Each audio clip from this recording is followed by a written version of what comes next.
everybody. This is Damien with Rosy Side Farm. We are out here at our pole barn and we're working on our rain catchment system. We have a pretty standard system here, and we got an IBC tote for $5 on Facebook Marketplace and set it up with our downspouts. The problem is our 275-gallon tote fills up a lot quicker than we had anticipated. So we're working on making an overflow system to hold on to at least another 110 gallons of water when we get a heavy rain. So this is our pole barn. Comes down to our downspout.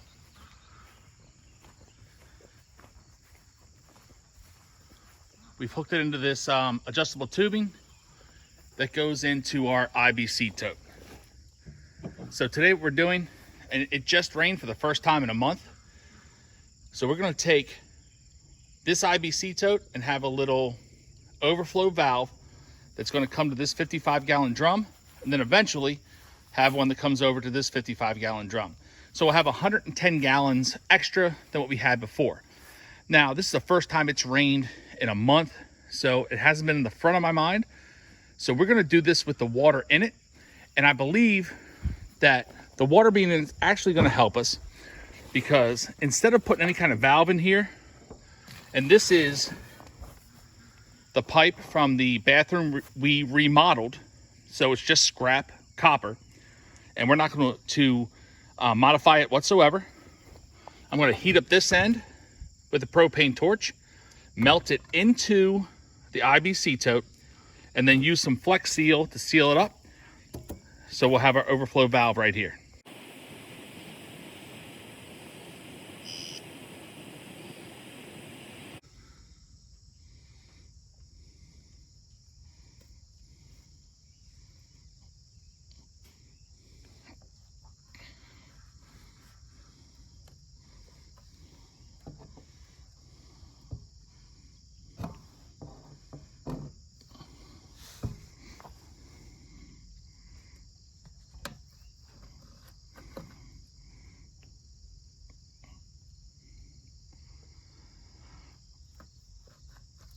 All right, so we got a little outline there with the heat.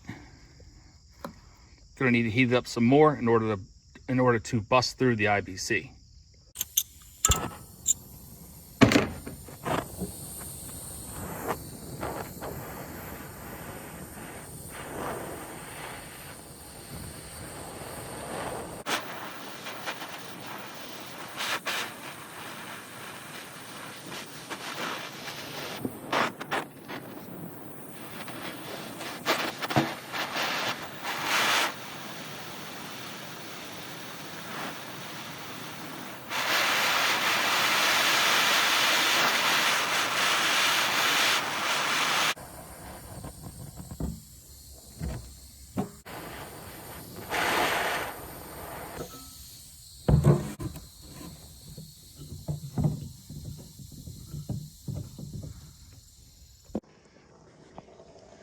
So we have it in, not sealed at all, and it is already it's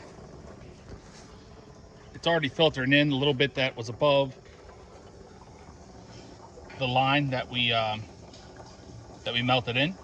So once that gets down to a point below the pipe, I'm going to dry it off, load it up with some Flex Seal,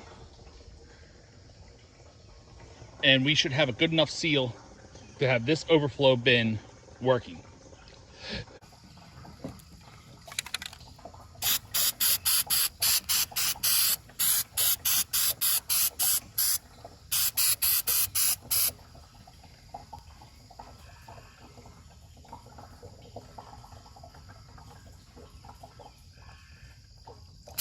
So I'll come through and hit this tonight, come back tomorrow when this is dry, hit it again, and even again, because what it's going to do is it's going to dry up, leave little holes, but really just layer it up.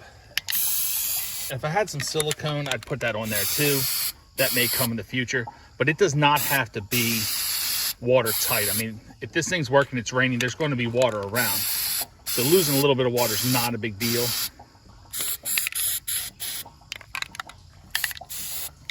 but just want to do the best job we can of sealing it all up.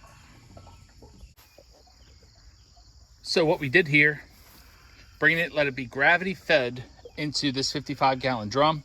We're going to reproduce this with another piece of pipe into this 55-gallon drum, and it can be, you know, reproduced into another drum, or if we get another IBC tote, we can put it next to it and just reconfigure it to just let it be gravity fed.